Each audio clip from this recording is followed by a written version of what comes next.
네, 여러분 59번 하도록 하겠습니다. 좀 힘드시죠? 힘을 내시고요. 네, 범죄율 및 처벌의 성별 차이를 설명하는 이론 또는 가설이 아닌 것은, 지금 문제가 뭐냐면 그 성별 차이 때문에 범죄율이 다르다 이런 것들을 설명하기 위한 이론들입니다. 성별 차이 동그라미 하시고 문제가 남성성 가설 이렇게 되어 있네요. 다른 것들은 해설이 있는데 이 남성성 가설 이론에 대해서는 해설이 없네요. 좀 적어두시기 바랍니다. 논브로조가 이야기한 것인데요. 불러드리면 남성과 적으시라고요. 남성과 가까운 여성이 여성 범죄자가 된다는 가설입니다. 논브로조 이렇게 써두시고요. 많이 등장하고 있네요. 논브로조가 이야기한 것인데 남성성 가설은 남성과 가까운 여성이 여성 범죄자가 된다. 이런 가설을 남성성 가설 그럽니다. 뭐 웃긴 말이긴 하지만 이 논브로조는 털이 많은 여자가 여성 범죄자가 된다. 뭐 이렇게도 이야기를 합니다. 털이 많은 게 또 남성의 특징이잖아요. 알아두시고 나머지는 다 해설이 있으니까 여러분들 읽어보시고요. 자아훼손 이론 보겠습니다. 자아훼손 이론 또는 자기훼손 이론 그렇습니다. 보면 카플란 이야기했는데 4번 해설 보시겠습니다. 아동 비행 또는 청소년 비행의 위험 요인과 보호 요인을 설명하기 위하여 자기훼손 이론을 제시하였다. 또 해설 없네요. 개념이. 그러니까 자아훼손 이 말은 뭐냐면 또는 자기훼손이라는 것은 자기 자신을 훼손한 사람이 청소년 비행으로 나간다 이 말인데 좀 정확히 좀 적어두겠습니다. 해설이 없으니까 청소년 비행은 낮은 자아 존중감의 결과다 이렇게 말하는 것이에요. 그러니까 자아훼손 이제 이걸 번역했을 때 이 자아훼손으로 번역했을까 또는 자기훼손으로 번역을 했을까 자기 자신을 훼손하는 자들이 청소년 범죄로 많이 나가더라 이 말이에요. 적어두십니다. 청소년 비행은 낮은 자아 존중감의 결과이다. 이걸 어려운말로 자아훼손 이론이라 그런다. 청소년 비행은 낮은 자아 존중감의 결과이다. 그래서 이 청소년 비행의 원인을 설명하는 이론인지 성별 차이, 남녀의 차이를 말하는 이론이 아니랍니다. 그래서 답은 4번으로 하시면 되겠습니다. 그 다음에 60번 브렌팅햄과 파우스트 범죄 예방 구조 모델 접근법과 대상이 바르게 짝지어진 것은, 또 가끔 나오는 문제인데 일단 브렌팅햄과 파우스트는 범죄 예방 모델을 1차 범죄 예방, 그 다음에 2차적 범죄 예방, 3차적 범죄 예방이 나왔습니다. 그래서 여러분들 이건 꼭 기억하시면 됩니다. 1차적 범죄 예방, 1차적 범죄 예방은 그 대상이 누구냐 이 말입니다. 대상이 1차적 범죄 예방은 일반인 대상으로 합니다. 그래서 일반 대중 동그라미 쳐두세요. 일반 대중들이 범죄로 나가는 것을 방지하는 것을 1차적 범죄 예방 그럽니다. 2차적 범죄 예방은 아직 범죄자는 아니지만 범죄를 저지를 수 있는 우려가 있는 사람, 어려운 말로 우범자 그럽니다. 우범자란 말은 이 범죄를 저지를 우려가 있는 사람, 그래서 우범자. 그래서 1차적 범죄 예방은 누굴 대상으로 한다? 일반인을 대상으로 한다. 2차적 범죄 예방은 누굴 대상으로 한다? 범죄를 저질 우려가 있는 사람, 즉 줄여서 우범자를 대상으로 한다. 3차적 범죄 예방은 누구겠습니까? 네, 범죄자를 대상으로 하는 겁니다. 그래서 범죄자 동그라미. 2차적은 우범자 동그라미. 아시겠죠? 그래서 바르게 짝지어진 것은 1번이 맞네요. 1차적 예방과 일반 대중. 일반이 일반 대중입니다. 답은 1번으로 하시고 나머지는 2차를 범죄자로 적어놨으니까 틀렸죠. 3차는 범죄자인데 우범자를 적어놨습니다. 4차는 딱히 없습니다. 아시겠어요? 61번. 범죄 피해 조사에 관한 설명으로 옳은 것입니다. 일단 범죄 피해 조사가 무엇인지 개념을 좀 아셔야 되겠죠. 복과 2번 해설에 보면 피해 조사 연구, 그러니까 범죄 피해 조사 연구입니다. 실제 범죄 피해자로 하여금 범죄 피해 경험을 보고하게 하는 방법이다. 그러니까 범죄를 직접 생생히 겪은 자를 대상으로 해가지고 그 결과를, 경험을 보고하게 하는 것. 이런 방법으로 연구하는 것을 우리가 범죄 피해자 또는 범죄 피해 조사 연구 이렇게 이야기하는 것입니다. 아시겠어요? 가장 정확하겠죠. 범죄 피해를 경험한 자로부터 그 피해 경험을 말하게 하는 것이니까. 네, 보겠습니다. 1번 옳은 것이에요. 지금 범죄 예방 대책 자료로 활용할 수 없다. 있겠죠? 범죄 피해 경험자로부터 범죄 피해 경험을 들으면 어떠한 경우에 범죄로부터 노출될 줄 아니까 범죄 예방 대책의 자료로 활용할 수 있답니다. 없다니까 틀렸어요. 그 다음 2번 조사 대상자에게 범죄 피해에 대한 경험이 있는지를 묻고 응답을 통해 수집한다. 그냥 물어본 겁니다. 맞는 말입니다. 그 다음 범죄 피해자의 특성을 파악하기 어렵다가 아니라 파악하는데 유용하다. 이렇게 바꿔야 됩니다. 범죄 피해자로부터 물어봐가지고 범죄 피해 경험을 듣는 것이니까 당연히 피해자의 특성을 파악하는데 유용하겠죠. 4번 공식 통계에 비해 암수 범죄를 파악하기 어렵다. 암수 범죄를 파악할 수 있습니다. 암수 범죄라는 것은 드러나지 않는 범죄를 암수 범죄 그럽니다. 특히 이제 성범죄 같은 경우도 암수 범죄가 많은 범죄죠. 피해를 겪었음에도 불구하고 신고하지 않으면 노출되지 않잖아. 이게 암수 범죄입니다. 근데 피해자로부터 범죄 경험을 들으니까 인지되지 않는 암수 범죄를 파악하는데 유효한 조사 방법입니다. 답은 2번으로 하시면 되겠어요. 그 다음에 62번 다음 내용의 연구 방법에 해당하는 것은 답은 실험 연구인데요. 실험이라는 것은 볼까요? 해설에 실험 연구는 일정한 조건을 인위적으로 설정하고 일단 조건을 설정하는 겁니다. 조사 대상을 나누는 거예요. 비교 집단, 그 다음에 기준 집단을 준거 집단 그래요. 로 나눈 뒤 그 속에서 발생하는 사실을 관찰하면서 어떤 가설의 타당성을 검증하고 새로운 사실을 관찰하는 방법이다.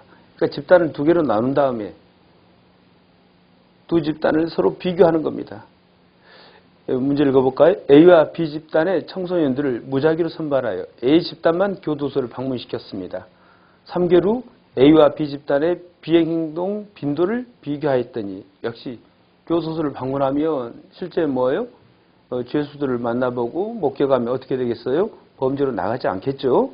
그래서 교도소를 방문하였던 A 집단의 비행행동이 감소하였다. 타당한 결론인데 지금 이런 연구 방법은 뭐다 이 말이에요. 집단을 두 개로 나눠가지고 이 조건 속에 한 집단은 경험케 하고 한 집단은 경험케 하지 않고 그래서 이렇게 비교 집단과 준거 집단으로 나눈 것이니까 실험 연구 이런 연구 방법이 두 집단 A 집단과 B 집단으로 지금 나눠가지고 서로 비교를 해봤죠. 알아두시고 그래서 여기서는 일단 가설을 설정하는 겁니다.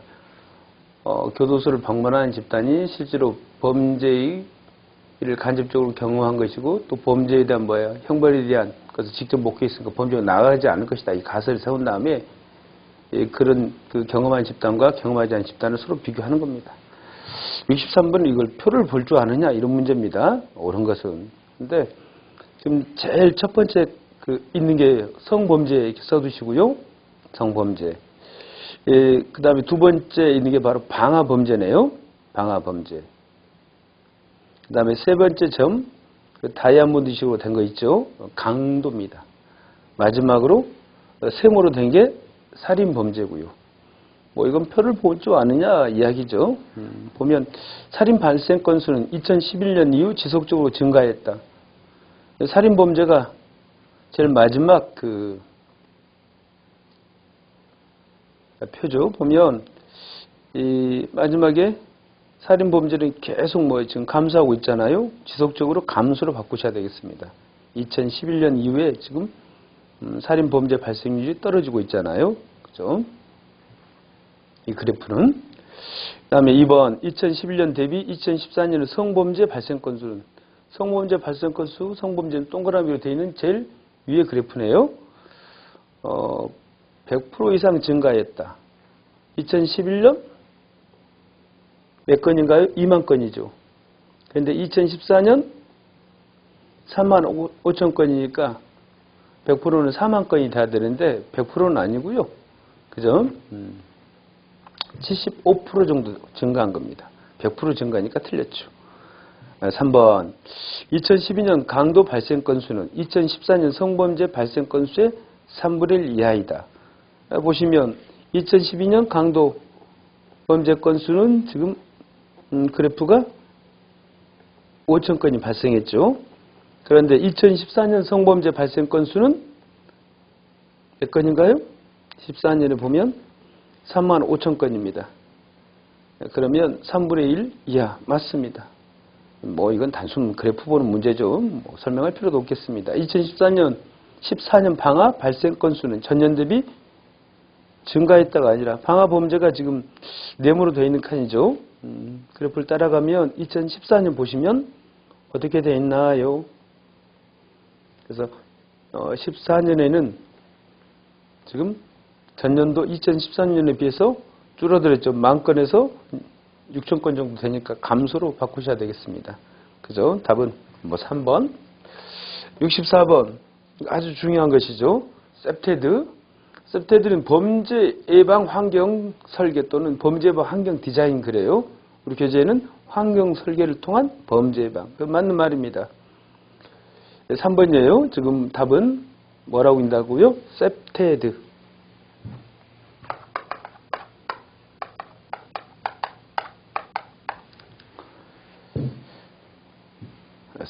셉테드 그럽니다.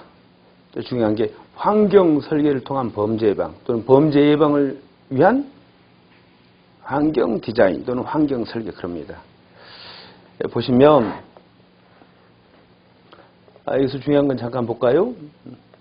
자연적 감시 해설 좀 보겠습니다. 환경 설계를 통한 범죄 예방 셉테드 이렇게 나와가지고요. 일단 셉테드 자체가 원래 아주 강조되는 것이고요. 중시되는 것이니까 아주 중요한 문제예요.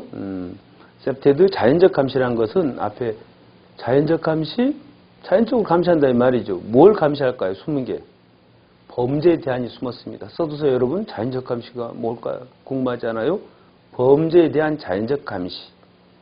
그래서 여기는 침입자를 관찰할 수 있도록 주택을 설계한다. 그러니까 지금 환경 설계라고 그랬지 않습니까? 제가 그러니까 침입자, 범죄자를 자연적으로 관찰할 수 있도록 주택을 설계한다. 그러니까 조금 더 추가시킨 다음에 이런 것들 좀 적어두세요. 중요한 말이 빠져 있으니까 시야를 가리는 구조물 또는 나무를 없애는 것입니다. 그러니까 시야를 가리는 나무를 없앤다. 즉 낮은 나무를 심고요. 그 다음에 건축을 할 적에도 조절을 해가지고 시야를 가리는 건축물을 없애는 겁니다. 그래서 시야를 가리는 구조물, 그 다음에 나무 이런 것들을 없애는 것을 자연적 감시라 그래요. 그러면 범죄에 대한 자연적 감시가 당연히 이루어지겠죠. 그러면 여러분 범죄자 입장에서 이런 식으로 건축이 돼 있다든지 설계가 돼 있으면 침입하는데 용이하지 않겠죠. 그래서 자연적 감시 그런답니다. 접근 통제. 자연적 감시 한번 읽어보시면 되고 접근 통제 역시 범죄자의 접근을 통제시키는 겁니다. 수상한 사람이 침입하기 어렵게 설계한다. 다 설계예요, 설계. 그래서 접근 통제, 방범 경보 장치를 설치한다. 이것들이 접근 통제가 되겠죠. 그다음에 좀 볼만한 게 영역성의 강화. 영역성의 강화라는 것은 이 사적인 영역, 여기에 살고 있는 사람도 영역이다. 이걸 강화시키는 것이 영역성을 강화합니다. 뭐라고 하는가요? 울타리 설치, 출입구 통제 강화 등으로 지역 주민의 주거지 영역을 사적 영역이라는 인식 강화를 통해 외부인을 통제하는 것. 오케이? 그래서 이 영역은 나의 영역이 아니다 해가지고 그렇게 설계하면 범죄자가 들어가려고 생각하지 않는다 이 말입니다. 침입이 자제가 되겠죠. 그래서 이 셉테드 범죄 예방을 위해서 환경을 설계한다. 여러 가지 건설이라든지 또는 CCTV를 설치한다든지 이런 것들을 우리가 환경 설계를 통한 범죄 예방 셉테드 그런답니다. 그래서 여기는 이제 그 내용이 제가 읽은 것도 64번 보겠습니다.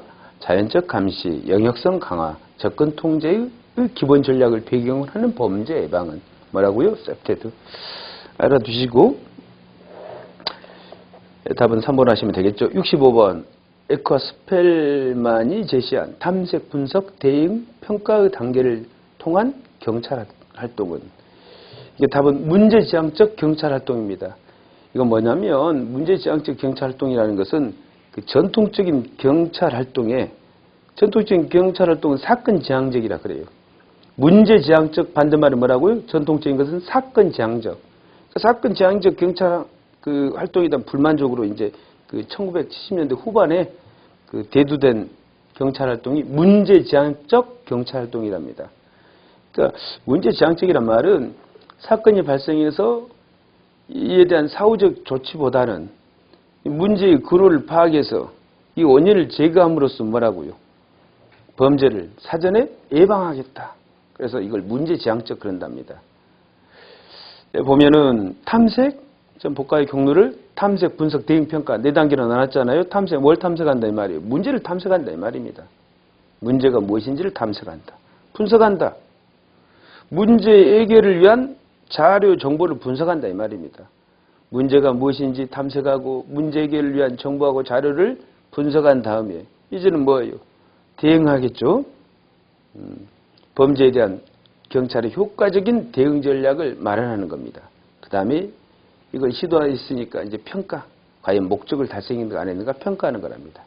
그래서 탐색, 분석, 대응, 평가, 문제지향적 경찰 활동과 연결된다. 이렇게 좀 기억하시면 되겠습니다. 아시겠죠? 그 다음에 소년법상의 소년보호처분, 그러니까 소년에 대한 보호처분을 뭐라고 그래요? 보호처분 그럽니다. 물론 다른 것도 보호처분이라는 용어를 쓰지만 특히 소년에 대한 보호처분을 보호처분 그럽니다. 일단 소년법상의 소년은 19세 미만자를 말합니다. 적어두세요. 소년법상의 소년은 19세 미만자. 그러면 소년법상의 그러니까 우리가 소년법상의 소년에는 3명이 있거든요. 범죄소년, 우범소년, 촉법소년이 있는데 이 범죄소년들은 14세 이상 19세 미만자를 말해요. 14세 이상 19세 미만자.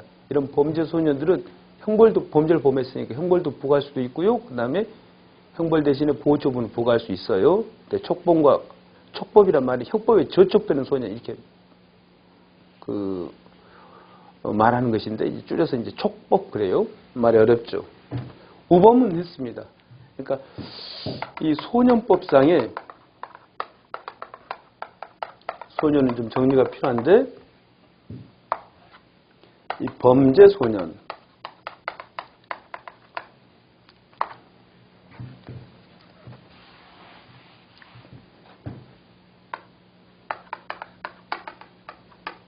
촉법소년 그 다음에 우범소년이 있어요. 범죄소년 말 그대로 범죄를 저지른 소년입니다. 그러니까 일단 소년은 제가 19세 미만자가 된댔죠. 19세 미만자인데 범죄소년. 범죄를 저지르려면 14세 이상이어야 됩니다. 그래서 얘는 14세 이상 당연히 19세 미만의 소년이 되겠습니다. 촉법소년이라는 것은 제가 아까 잠깐 말씀드렸는데 형법에 저촉되는 소년. 그래서 촉법 이렇게 부른답니다. 그러니까 범죄는 저지르는 게 아니에요. 그래서 나이는요. 10세 이상 14세 미만이다. 이렇게 좀 알아두세요. 10살짜리 뭐 캣맘 사건 여러분 들어보셨죠? 10살짜리 꼬마가 일부러 벽돌을 던져서 캣맘을 죽였다 하더라도 살인죄가 성립하지 않아요. 14세 미만자는 범죄가 성립하지 않거든요. 범죄라 부를 수 없으니까 형법에 저촉됐다 해가지고 촉법이 이렇게 부른답니다. 그 다음에 아까 설명을 드렸죠. 범죄를 저질 우려가 있는 소년. 이 소년은 10세 이상 19세 미만자를 말합니다. 아시겠어요? 그러면 이 친구한테는 뭐 형벌, 그 다음에 소년에 대한 보완처분을 보호처분 그런댔죠. 형벌 또는 보호처분이 나올 수 있어요. 그러나 촉법이나 우범소년에게는 범죄가 아니니까 절대로 형벌을 부과할 수는 없습니다. 보호처분만 나올 수 있습니다. 기억해 두시고요. 내용이 이제 촉법소년, 우범소년, 우범소년은 범죄를 저지를 우려가 있다, 때로 몰려다닌다든지 이런 걸 규정하고 있어요. 네, 보시면 네, 봅시다. 3번 해설을 먼저 보겠습니다. 소년법상 보호처분에는 보호자 등의 감호 위탁 슬래시로 좀 하세요. 앞에다 이렇게 슬래시 하시라고요. 보호자 등 감호 위탁, 그 다음에 강의되는 거 수강명령, 그 다음에 사회봉사명령, 그 다음에 단기보호관찰. 이 단기보호관찰은요 1년을 말합니다. 그 다음에 장기보호관찰은 2년이고요. 그 다음에 소년보호시설 등의 감호 위탁, 그 다음 병원이나 요양소 등의 위탁, 그 다음 1개월 이내의 소년은 송치. 그러니까 형벌을 부과받으면 소년 교도소로 갑니다. 주의하실 게 소년 교도소는 형벌이에요. 근데 소년원은 형벌이 아니라 보호처분이랍니다. 그래서 1개월 이내의 소년은 송치. 그 다음에 단기 소년은 송치, 장기 소년은 송치. 그러니까 소년은 송치는 세 가지가 있네요. 1개월 이내에, 그 다음에 단기, 장기. 단기는요, 6개월을 초과할 수 없는 것을 단기 소년은 송치 그래요. 장기는 2년을 초과할 수 없답니다. 좀 적어두세요. 단기 소년 송치는 6개월 초과 가입표. 장기 소년 송치는 2개월 초과 가입표. 죄송합니다. 2년 초과 가입표죠. 단기는 6개월 초과 가입표. 장기는 2년 초과 가입표. 또 뭐라 안 나나요? 그래서 보면 소년법상 소년보호처분에 해당하지 않는 것은 수강명령이 있습니다. 강의 듣도록 하는 거. 사회봉사 명령이 있습니다. 그 다음에 보호관찰과는 단기보호관찰. 아까 단기보호관찰, 장기보호관찰 1년, 2년 이랬죠. 단기 1년, 장기 2년. 이런 것들 다 보호처분입니다. 근데 직결심판은요. 직결심판은 소년법상의 보호처분이 아니죠. 직결심판은 무슨 법에 있냐면 직결심판 절차법이라 그래요. 여기에 이제 별도로 규정되어 있고 경미한 사건. 우리가 직결심판 줄여서 직심 그러잖아요. 20만 원 이하의 벌금 구류 과료 사건을 전제로 하는 겁니다. 아줌마가 전단지를 함부로 뿌리다가 잡혔어요. 그래가지고 직심 받아요. 뿌리신 적 있습니까? 예, 그러면 간단히 벌금 20만 원 이렇게 간단히 때리는 그 절차를 말하죠. 그래서 보호처분과는 관련이 없습니다. 67번 가정폭력 범죄의 처벌 등에 관한 특례법상 가정의 구성원에 해당하지 않은 사람은 이제 왜 가정 구성원이 중요하냐면 가정폭력 범죄 처벌 등에 관한 특례법에서요 제2조 1호에 이렇게 규정되어 있거든요. 가정폭력이란 가정 구성원 사이의 신체적, 정신적, 재산상의 피해를 수반하는 행위라 그래요. 보통 이제 때리는 게 폭력이지만 그러니까 그 신체만 되는 게 아니라 신체적도 되고 정신적도 되고요. 그 다음에 재산상 피해를 수반하는 행위도 된답니다. 가정폭력. 누구 사이라고요? 가정 구성원 사이. 그러면 가정 구성원 사이 이루어지는 신체적, 정신적, 재산상 피해를 수반하는 행위를 가정폭력이라 일컫는데 가정 구성원 사이여야 되니까 가정 구성원이 무엇인가를 아셔야 되겠죠. 한번 볼까요? 여기는 가정폭력 범죄 처벌 등에 관한 특례법상의 가정 구성원. 여기 이제 이 법 제2조 2호에 규정되어 있습니다. 보면 가볍게 한번 읽어볼게요, 여러분. 배우자 동그라미, 그다음에 사실상 혼인관계에 있는 사람.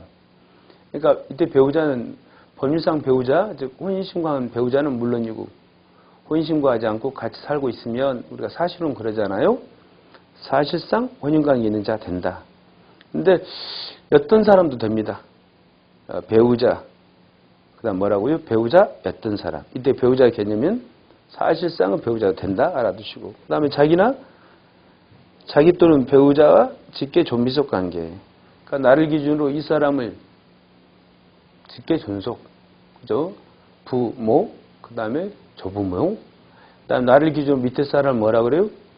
직계인데 한 라인을 직계라 그래야죠. 옆으로 가면 반계 그럽니다. 직계 중에 나를 기준으로 밑에 사람들이 비천하다, 비속 그럽니다. 자라든지 손, 그죠? 직계 존비속 관계. 그 다음에 사실상 양친자 관계 동그라미. 그죠? 그래서 배우자 관계, 그 다음에 직계 존비속 관계. 근데 배우자 관계나 직계 존비속 관계 나오는데 사실상도 포함이 되더라. 알아두시고. 그 다음에 계부모와 자녀의 관계.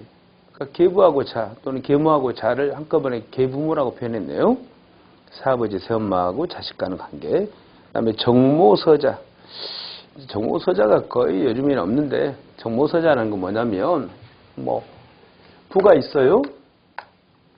아버지가 있는데 모가 있고요. 그죠? 근데 이분이 바람 피워서 또 부인이 있어요. 그럼 이거 큰 부인을 정모, 둘째 부인은 서모 그럽니다. 우리가 적서차별 이런 거 들어보셨죠? 큰 부인, 작은 부인입니다. 근데 이 사이에서 자가 나오면 홍길동 생각하시면 됩니다. 이 정모하고 자의 관계를 어려말로 얘를 우리가 자를 서자 이렇게 부르잖아요. 정모, 서자 관계 이렇게 부른답니다. 이들 사이에서도 가정 구성원이 된다 이 말입니다. 아시겠어요? 그래서 가정폭력 범죄가 될 수 있다 이 말이에요. 이해됐어요? 정모와 서자의 관계. 좀 어려운 말이죠. 정모와 서자의 관계 이해하시고, 그 다음에 동거는 친족. 근데 친족은 동거해야 됩니다. 원래 친족의 개념은요, 배우자 간, 그 다음에 피를 나눈 사람은 혈족 그러거든요. 혈족은 팔촌간. 그 다음에 나의 혈족의 혼의로 맺어진 친족을 우리가 인척 그래요. 이게 무슨 말이냐면 저하고 저의 남동생은 혈족이죠. 촌수는 이촌이죠. 우리 남동생이 결혼을 하면 재수씨가 있잖아요. 이 혈족에 남동생의 혼의로 맺어진 친족이잖아요. 우리 재수씨는. 이걸 인척 그런답니다. 혼인할 때 인자예요. 그래서 원래 친족이란 말은 배우자, 그 다음 팔촌인의 혈족, 사촌인의 인척 그러거든요. 친족이라 그러는데 배우자는 위에서 커버하니까 빼도 되겠습니다. 그래서 혈족과 인척만 되는데 전제로 동거를 해야 된다가 동그라미 쳐두세요. 별표 동거하는 친족. 그래서 이었던 자도 아까 됐으니까 한번 문제 풀어보도록 하겠습니다. 가정폭력 범죄에 처벌된 관한 특례법상 가정 구성원에 해당하지 않는 것은 1번 이혼한 전처, 였던 자도 됩니다. 그 다음에 동거하지 않는 사실상의 양친. 그러니까 동거를 따지는 건 친족만 그래요. 양친. 사실상 양친. 아까 된댔죠. 그 다음에 동거하지 않은 계부모. 역시 동거를 따지지 않습니다. 그래서 지금 동거가 포인트잖아요. 계부모, 아까 정모서자 관계 말씀드렸고, 사촌은 지금 친족인데 동거하지 않는다 그랬으니까 4번이 답이겠습니다. 아시겠어요? 그러니까 아까는 뭐 부부간이라든지 그죠? 자식 간의 관계는 동거 유무를 불문해요.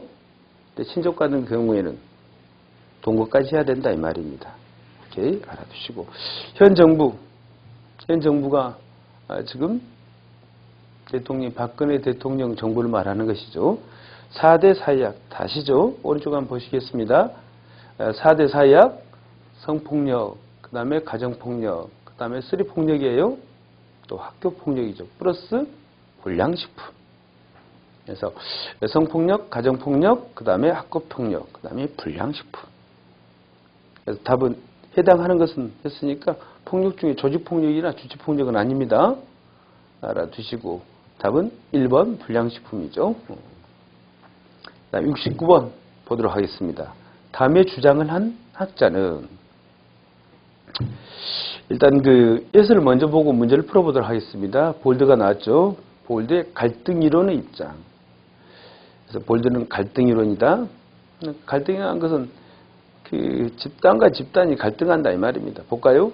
갈등 이론 입장에서 범죄학을 발전시킨 학자다. 볼드가 법 제정과 집행의 과정을 권력 집단 간의 협상의 결과로 보고 범죄를 개인적인 법률 위반이 아닌 비권력 소수투쟁의 소수계층의 집단투쟁이다. 그러니까 범죄는 개인의 문제가 아니다 이 말입니다. 즉 개인이 단순히 법률 위반한 게 범죄가 아니라 따옴표 비권력 소수계층의 집단투쟁이다. 권력을 갖지 않는 비권력이 지금 그 항쟁하는 걸 보는 것이에요. 비권력 소수계층의 집단투쟁. 그래서 말이 어렵죠. 비권력 소수계층의 집단투쟁. 그것이 범죄다. 이렇게 보는 것이에요. 애들은 사실은 범죄를 그렇게 나쁘게 보지 않아요. 다음 주장을 한 학자는 법의 제정 위반 집행 등의 정책 과정은 이 집단들 사이 뿌리 깊고 근원적인 갈등. 그래서 집단 밑줄, 그 다음에 근원적인 갈등, 집단 갈등 이론을 볼드가 이야기했다니까요. 그래서 집단들 사이 뿌리 깊고 근원적인 갈등이다. 그래서 집단들 사이 근원적인 갈등, 포인트입니다. 갈등과 국가 경찰력의 장악을 위한 투쟁이. 그러니까 아까 비권력 소수계층의 집단적 투쟁을 범죄로 보는 것이니까 투쟁 포인트 반영된 것이다. 그래서 여러분들은 볼드, 갈등이론, 집단 갈등이론 그러는데 얘는 우리가 꼭 기해야 될 것이 뭐라고요? 권력 집단 간의 뭐다? 그러니까 법이 제정된 것은 권력 집단 간의 협상의 결과다. 그러면 법을 위반한 범죄가 되는 것인데 개인적인 측면이 아니다. 이 권력을 못 갖게 된 비권력 소수 계층의 집단적인 투쟁의 산물이 범죄다. 이렇게 보는 겁니다. 그래서 여러분들은 집단 사이의 근원적인 갈등, 그 다음에 권력 장악을 위한 국가 경쟁력 장악을 위한 투쟁 이런 데 포인트를 두시고 좀 익혀두시기 바랍니다. 그전에도 세 번이나 출제가 됐으니까 볼드 알아두시고 70번 범죄와 형벌. 범죄와 형벌이라는 것은 책 이름입니다. 이제 구파의 시조가 누구예요? 신파의 시조는 제가 논부로저라 그랬죠. 실증주의 신파. 구파의 시조가 누구냐면 백가랴입니다. 백가랴는 범죄와 형벌이라는 책을 쓴 사람이에요. 그러니까 논부로저는 범죄 인론이라는 책을 썼고요. 범죄 인론. 얘는 범죄와 형벌이라는 저서에서 처벌한 말이 형벌에 처한다 이런 뜻이거든요. 처벌의 엄격성 느낌이 안 오시죠? 엄중성 이런 뜻입니다. 엄중성, 엄중해야 된다. 그 다음에 확실성, 신속성을 통해 범죄 억제를 할 수 있다. 그러니까 범죄형벌의 저서에서 형벌은 엄중해야 되고 그 다음에 확실해야 되고 신속히 집행이 돼야지 뭐가 된다. 범죄를 억제할 수 있다. 그래서 다른 건 모르시더라도 여러분 범죄 형벌 꼭 외우시기 바랍니다. 이 책은 누가 썼다? 백가랴. 구파의 시조. 그래서 백가랴나 논부로저는 범죄학에서 아주 중요한 인물들이에요. 고전주의 시조는 백가랴고 신파 실증주의 시조는 논부로저로 보니까요. 답은 4번을 하시면 되겠습니다. 71번 아동 청소년의 성보호에 관한 법률 줄여서 우리가 아청법 그러잖아요. 법률상 신상 정보 공개 고지 명령의 집행권자는 여러분들 이제 좀 상식으로 아셔야 될 게 그 고지 명령이라는 게 있고 여기 있는 문제 그 다음에 공개 명령이라는 게 있어요. 공개 명령이란 건 뭐냐면 그 성범죄를 저지른 자의 그 뭐의 성명이나 나이, 주소 이런 것들을 정보통신망을 통해서 공개하는 것은 공개 명령 그래요. 근데 고지 명령이라는 것은 이 성범죄자가 그 사는 거주지 인근에 그 뭔가 어린이집 원장이라든지 또는 아동 청소년이 있는 집안에 그 뭐요 집안에다 아동 청소년이 있는 집안에 뭐요 그 친권자 그 다음에 어린이집 원장 이런 사람들이 알려주는 겁니다. 이걸 고지 명령 그래요. 공개 명령은 정보통신망상에 노출하는 것을 공개 명령 그러고 범죄자의 주소나 거소나 이름 같은 것을 그 다음에 이 어린이집 원장이라든지 그 다음에 친권자 이런 사람들에게 알려주는 것을 고지 명령 그런답니다. 아시겠죠? 공개 명령, 고지 명령. 조심해라 어린이집 원장아 인근에 누가 산다? 성범죄가 산다? 이렇게 알려준다. 알려주는 걸 법에서는 고지 그러거든요. 고지 명령 집행권자는 여성가족부 장관이 한다. 좀 외워놓으시기 바랍니다. 답은 2번이고요. 그 다음에 사이버 범죄의 특성 아주 잘 나오죠. 비대면성, 얼굴 마주보지 않는다 이 말입니다. 익명성, 노출되지 않는다 신분이. 이게 익명성이죠. 그래서 그 다음에 가상공간, 뭐 이미 다 보여주고 있네요. 너무나 그 중요합니다. 그래서 사이버 범죄 특성은 다 외우시기 바랍니다. 볼까요? 비대면성과 익명성을 특징으로 가상공간에서 발생하는 범죄는 답 사이버 범죄입니다. 아시겠어요? 사이버 범죄는 광범위하죠. 사이버상에서 언어폭력을 한다든지, 그죠? 그 다음에 사이버상에서 성폭력을 한다든지, 또는 인터넷 음란물이라든지, 인터넷 도박이라든지, 인터넷 사비, 인터넷상에서 사기, 이런 거 다 넓게는 사이버 범죄입니다. 특성 한번 볼까요? 자동성, 이건 이제 특히 프로그램 이용하면 자동으로 이게 불법이 저지른다 해가지고 자동성 적었네요. 그리고 중요하죠. 광역성, 중요하죠. 그죠? 네트워크를 통해서 하니까 광역성. 그 다음에 익명성, 중요한 말입니다. 신분이 노출되지 않는다. 익명으로 이 말 들어보셨죠? 그 다음에 간접성, 말은 비대면성과 똑같은 말입니다. 간접성, 직접적인 대면을 하지 않으니까 비대면, 간접성. 이쪽 거서 두세요. 상대방의 직접적인 대면을 필요로 하지 않는다. 그 다음에 탈시공성. 즉 시간적, 공간적 제약을 받지 않는다. 처음에는 이 시공간의 제약성을 받는다. 시공간의 제약성 가입해 두세요. 탈시공성이라는 것은 시간적, 공간적 제약을 받지 않는다를 탈시공성 그러는데 사이버범죄의 특성으로 어떻게 답으로 뜬 적이 있냐면 시공간의 제약성, 제약이 없다니까요. 그죠? 컴퓨터상에서는 제약성 가입합니다. 꼭 기억해 두시고요. 사이버범죄의 특성인 별표해 두시기 바랍니다. 그 다음에 형벌의 종류 중 자유형에 해당하지 않는 것은 우리 교재 정리가 아주 잘 됐네요. 현행형법상 형벌의 종류. 형벌은 우리 형법 41조에 있는데 9가지가 형이 있어요. 보면 사형, 징역, 금고, 자익상실, 자익정지, 벌금, 구류, 과료, 몰수. 근데 이 9가지 형벌을 크게 나누면 그죠? 이제 나오기 시작한 것이니까 좀 아셔야 됩니다. 형에는 9가지가 있다. 일단 속임수로 나올 수 있는 게 과료는 형벌인데요. 과태료는 질서벌로 형벌이 아니랍니다. 근데 형에는 9가지를 다시 4가지로 나눌 수 있어요. 여러분 생명형, 그 다음에 자유형, 그 다음에 재산형, 그 다음에 자격형, 또는 명예형 그럽니다. 네, 생명형이라 부르는 이유는 뭐냐면요. 생명을 박탈하는 형벌이다 이런 뜻이 돼요. 여기 순말이 생명을 빼앗는 박탈하는 형.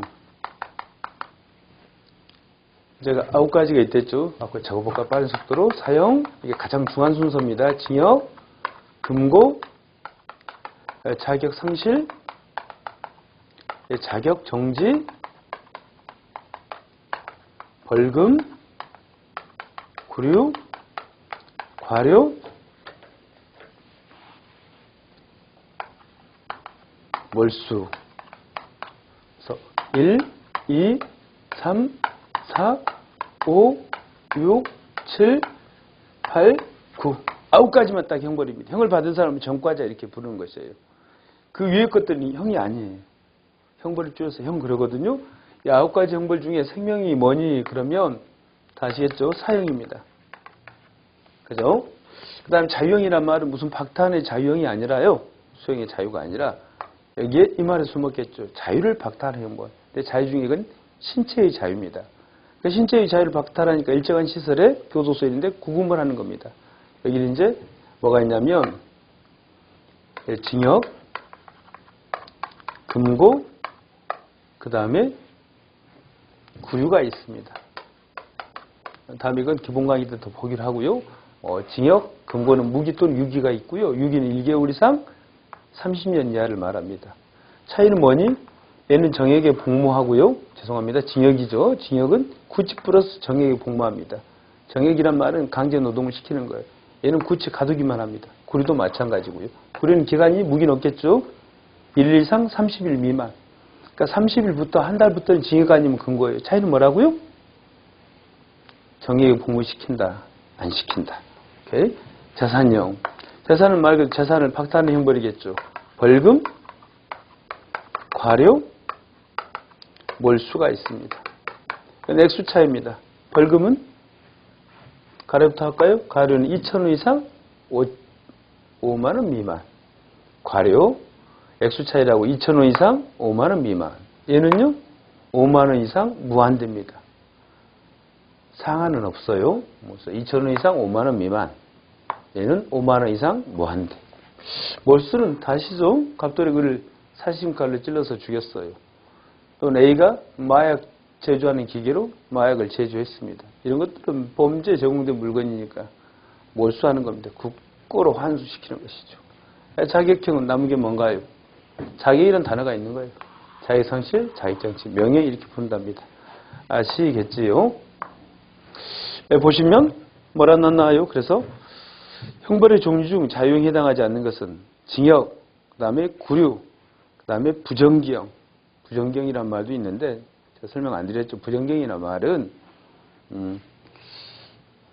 특히 이제 그 소년범 경우에는 소년의 법정형이 장기 2년 이상인 경우에는요, 단기 5년, 장기 10년을 초과하지 않는 범위 내에서 부정경을 선고해요. 부정경이란 말, 이게 다 법률용어 한자에서 나온 것이니까요. 징역과 근거와 관련 있는 겁니다. 부, 정, 기, 형. 형의 기간을 정하지 않았다 이 말입니다. 아시겠어요? 그래서 상대적 부정경 그런데 어디서 나온다? 소년범한테 징역과 근거를 선고할 적이 그런다. 그래서 징역과 근거, 자유형과 관련 있는 이야기입니다. 누가 같아요? 소년범. 알아두시오. 소년범의 징역과 근거를 부과할 때. 그래서 벌금은 답이겠죠. 벌금은 재산형입니다. 그 다음에 74번 범죄 통계상 연령대 구성비를 아래 그것과 같이 주어졌다. 근데 허시 가프레드스는 주장한 연령과 범죄를 관계 부합하는 범죄 유형은 해설을 잠깐 보시고 그래프를 표를 보도록 하겠습니다. 허시하고 가프레드스는요 일반 이론을 주장하면서 자기 통제력은 어려서 형성되어서 성인이 될 때까지 쉽게 변하지 않는 안정적인 성향이다. 쉽게 말하면 그 어렸을 때 형성된 그 통제력이 어린이 돼서도 쉽게 변하지 않는다. 다시 말하면 어렸을 때 가졌던 인생이 어린이 돼서도 변하지 않는다 이 말입니다. 아시겠어요? 그래서 변하지 않는 게 뭐가 있는가요? 10대 된 것이 10대 후반 또는 30대. 보면 절도 범죄가 보면 큰 차이가 없잖아요. 이 표에서. 그러니까 일단은 이 허시하고 가프레드슨이 주장한 이론이 뭐라고요? 어렸을 때 형성이 된 것이 이 성인이 돼서도 크게 변하지 않는다. 크게 변하지 않는 것들이 보면 지능도 크게 변했죠. 지능범죄 4배가 넘잖아요. 강력범죄도 2배가 넘고. 근데 절도범죄는 18세 이하 때 22.0이었는데 뭐가 됐어요? 19세에서 30세도 크게 변하지 않았죠. 27.5고요. 폭력범죄도 엄청 늘어났고. 그래서 크게 변하지 않는다. 여기에 초점을 두면 절도범죄입니다. 아시겠어요? 그래서 허시하고 가프레드슨이 주장한 것 일반 이론 이게 뭐다 크게 변하지 않는다. 어렸을 때가 중요하다 이 말입니다. 아시겠어요? 넘기시면 75번 범죄학 연구에 관한 설명으로 옳지 않은 것은 범죄학이란 말은 뭐냐면 범죄 원인, 대책을 연구하는 학문입니다. 대책이 바로 대응이겠죠. 답은 2번이 틀리겠습니다. 범죄에 대한 대응은 연구 범위에서 줘야 된다. 범죄학은 범죄의 원인과 즉 범죄가 왜 발생하는가 그렇다면 이에 대한 대책은 무엇인가 이걸 탐구하는 학문이 범죄학입니다. 그래서 범죄에 대한 대응은 줘야 되는데 틀렸죠. 그 다음에 76번 어려운 이론인데 통제 근데 이 모르더라도 이 문장 자체에서 풀 수가 있죠. 해설 잠깐 보세요. 티틀이 주장한 것인데 사회통제 이론은 범죄학자다. 사람들이 행사하는 통제의 양, 그 다음에 사람들이 받는 통제의 양을 같을 때 균형이 생기고 이때 범죄가 떨어진다 이런 것이에요. 연구할 필요 없이. 그러니까 사람들이 행사하는 통제양, 받는 통제량이 균형을 맞추면 범죄로 나가지 않는다. 그런데 얘도 이 단어에서 이미 보여주고 있잖아요. 전혀 모르더라도. 개인이 행사하는 통제의 양, 밑줄. 그가 개인입니다. 그가 받는 통제의 양. 그러니까 행사하는 것과 받는 통제의 양이 비율을 따지는 것이 통제 균형 이론이다. 그래서 답은 2번 하시면 됩니다. 아시겠어요? 그 다음에 모피트 발전이론과 관련이 없는 것은 시간이 좀 빨리 좀 보겠습니다. 모피트 발전이론과 관련이 없는 것은 이때 보면 뭐라고 나는가요? 모피트 오른쪽에 해설을 좀 보시면 생애 지속 범죄자 이렇게 돼 있죠. 청소년기 한정 비행자. 청소년기에 한정돼 가지고 비행을 저지르고 성년이 될 것은 범죄로 나가지 않는 것을 말해요. 그만두는 것을. 생애 지속 범죄자는 생애 지속적으로 범죄를 저지른다. 꾸준히. 그래서 생애 지속 범죄자 반대적인 개념이 청소년기 한정 비행자가 되겠죠. 이것들 다 오피트가 이야기한 것인데 발전 이론이라 그러는데 보시면 성숙 격차가 어디에 있는가요? 여기 보면 2번 해설에 보면 있죠. 성숙격차는 모피트 발전 이론 개념으로 생물학적 연령과 사회적인 기대 연령의 역할 차이를 의미한다. 그러니까 나이가 되면 생물학적 연령이 되면 사회에서도 범죄로 나가지 않을 것을 기대하는데 거의 미치지 못하고 그러면 뭐 범죄자가 될 수 있겠지요. 뭐 이런 이론인데 뭐 사회자본은 모피트 이론과 관련이 없답니다. 아시겠어요? 그래서 성숙격차란 말 동그라미 쳐두시고 생애 지속형, 그다음에 청소년기 한정형 다 이것들이 모피트 발전과 관련이 있다. 이렇게 가볍게 알아두시면 되겠습니다. 사회자본이 클수록 범죄로 나아가지 않는다. 사회자본이 없으면 범죄가 발생한다. 이런 이론인데 이것들은 그 모피트 이론과 무관하고 샘슨과 나우프가 관련된 이론입니다. 그 다음에 머튼 아노미 이론 아주 중요하죠. 아주 잘났으니까 해설을 여러분들 읽어보시고 정답 해설만 잠깐 보겠습니다. 도피형은 문화적 목표와 제도화된 수단을 모두 거부하고 사회로부터 흩어내지는 도피해버리는 적응 방식이다. 말을 이렇게 써있는데 사회로부터 도피한다 이 말입니다. 내가 살고 있는 세상은 딴 세상이에요. 그 말은 뭐냐면 중독자들. 그러니까 중독인 알코올 중독도 있고 마약 중독자도 있겠죠. 그러니까 만성적 알코올 중독자, 마약 상습자 이렇게 돼 있네요. 그래서 중독자, 알코올 중독이든 마약 중독이든 이 사람과 관련된 개념은 도피형이랍니다. 아시겠어요? 다음 1번 하시고 79번 에그뉴 일반 긴장 이론에 관한 설명으로 옳지 않은 것은 기본적으로 비행을 축적된 스트레스 결과로 본다. 맞는 말이고요. 2번 개인이 받는 부정적 압력보다 긍정적 압력을 비행 원인으로 주목한다. 몰라도 맞출 수 있겠죠? 부정적인 압력보다 긍정적인 압력을 비행 원인으로 주목하는 게 맞겠죠? 부정적인 압력이 더 많으면 비행 범죄로 나아가 있습니다. 답은 2번이 틀렸고요. 그 다음에 3번 긍정적 자극의 소멸은 당연히 긍정적인 자극이 없으니까 희망 같은 게 없으면 뭐가 되겠어요? 비행 가능성을 증가시킨다. 오케이? 맞고요. 부정적인 감정이 긴장과 비행을 매개한다. 그러니까 부정적인 감정이 범죄로 비행으로 나아가는 다리가 된다 이 말입니다. 이걸 매개한다 이렇게 표현했네요. 알아두시고 80번 사회학습 이론 보시면 문제 한번 볼까요? 해설 보겠습니다. 반두라의 사회학습 이론은 공격적 행위의 형태, 빈도, 상황. 공격적 행위 따옴표 해두시고 이런 것들은 다 공격적 행위가 수식합니다. 공격적 행위의 형태, 공격적 행위의 빈도, 상황 그리고 목표 등은 대개 학습 요인에서 결정된다. 학습한 것에 따라서 이것이 공격적 행위가 달라진다 이 말입니다. 오케이? 그러나 학습된 행위가 시행되기 위해서는 동기나 자극이 필요하다고 본다. 그래서 동그라미 이런 것들이 학습 이론과 그 관련이 있다고 여러분들 암기를 좀 요합니다. 그 보상에 대한 기대, 그 다음에 긍정적 보상과 수능, 긍정적 보상만 동그라미 쳐두세요. 그 다음에 노출의 강화.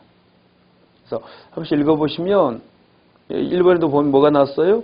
보상에 대한 기대라는 단어가 있죠. 보상에 대한 기대. 그죠? 그 다음에 보면 뭐가 나왔는가요? 2번은 긍정적인 보상, 동그라미, 두 번째 점에는 그 다음에 수능.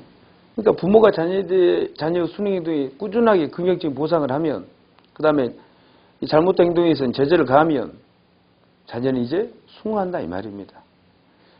그 다음에 비행 집단에 소속된 청소년 비행 모델의 노출. 그러니까 노출이 강화가 된다 이 말이에요. 노출이 강화가 되면 어떻게 된다? 노출 강화 동그라미 치시면 되겠죠. 비행을 많이 저지르게 된다. 그래서 이런 것들이 사회 학습 이론이다. 오케이? 그러니까 부모로부터 받은 학습, 존경하는 사람으로부터 받는 학습, 그 다음에 자신이 속한 비행 집단에 대한 학습 이런 뜻이랍니다. 아시겠어요? 여러분 긴 시간 동안 그 수고가 많으셨습니다. 그래서 여러분들이 공부하시는 자격증 꼭 따시기 바라고요. 힘을 내시고 꾸준히 공부하시면 소망하는 목표 다 이룰 수 있으리라 생각합니다. 장시간 들어주셔서 너무 고맙습니다. 고생하셨습니다.